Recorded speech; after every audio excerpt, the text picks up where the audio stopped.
સપ્ટેમ્બરના રોજ દાહોદ જિલ્લાના સિગવડ તાલુકાની તોયની પ્રાથમિક શાળાની ધોરણ 1ની વિદ્યાર્થીની સાથે શાળાના આચાર્યએ પોતાની કાળા કાચની કારમાં દુષ્કર્મનો પ્રયાસ કરી હત્યા કરી દીધી હતી। 2 દિવસ પોલીસને ગોળ ફેરવ્યા બાદ આચાર્યએ પોતાના ગુનાની કબૂલાત કરી હતી।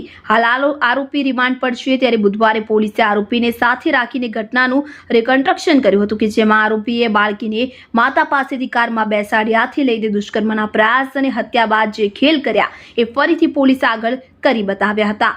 આરોપીએ જે કારનો ઉપયોગ કર્યો એવી જ કાર મંગાવાઈ। બુધવારે પોલીસે આરોપી ગોવિંદ નટને લઈને ચુસ્ત પોલીસ બંદોબસ્ત વચ્ચે બનાવ સ્થળે પહોંચી 19મી સપ્ટેમ્બરના રોજ બાળકીને રસ્તા પરથી તેની માતા પાસેથી પોતાની કારમાં બેસાડવાથી લઈને બાળકીને વર્ગખંડ અને કમ્પાઉન્ડની દિવાલ વચ્ચે મૂકવા સુધીની સમગ્ર ઘટનાનું રિકન્સ્ટ્રક્શન કરવામાં આવ્યું હતું કે જેમાં નરાધમ આચાર્યએ જે મોડલ કારનો ઉપયોગ કરી ગુનો આચરવામાં આવ્યો હતો તે મોડલની કાર પોલીસે મંગાવી। પોલીસે આરોપી ગોવિંદ નટને સાથે રાખી બાળકીને તેની માતા પાસેથી કેવી રીતે કારમાં બેસાડી હતી, ત્યારબાદ કાર કેટલી સ્પીડમાં ચલાવીને લઈ જવામાં આવી હતી, ક્યાં કારને ઊભી રાખી અને બાળકી પર કારમાં કેવી રીતે દુષ્કર્મનો પ્રયાસ અને ત્યારબાદ હત્યાની સમગ્ર ઘટનાનું રિકન્સ્ટ્રક્શન કરવામાં આવ્યું હતું। આરોપીએ દિવસ દરમિયાન કરેલા નાટક ફરી કરાવ્યા।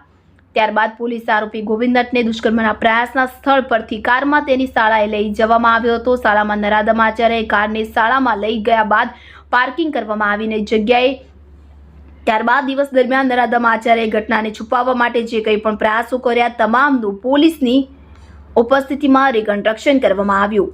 ત્યારે મૃતદેહને ઠેકાણે પાડી ચંપલ દફતર વર્ગખંડ આગળ મૂક્યા અને આ બાદ શાળાનો સમય પૂર્ણ થયા બાદ નરાધમ આચાર્યએ કારમાંથી બાળકીનો મૃતદેહ સગેવગે કરવા અને ઉચકીને વર્ગખંડ કમ્પાઉન્ડની દિવાલ વચ્ચે કેવી રીતે મૂક્યો અને બાળકીના ચંપલ દફતર વર્ગખંડ આગળ કેવી રીતે મૂક્યા, ત્યારબાદ તમામ ઘટનાનું કન્સ્ટ્રક્શનનું ડ્રોન કેમેરા અને વિડીયો કેમેરા મારફતે રેકોર્ડિંગ કરવામાં આવ્યું। પોલીસે રિકન્સ્ટ્રક્શન દરમિયાન કોઈ અનિચ્છનીય બનાવ ન બને તે માટે ચુસ્ત પોલીસ બંદોબસ્ત ગોઠવવામાં આવ્યો હતો।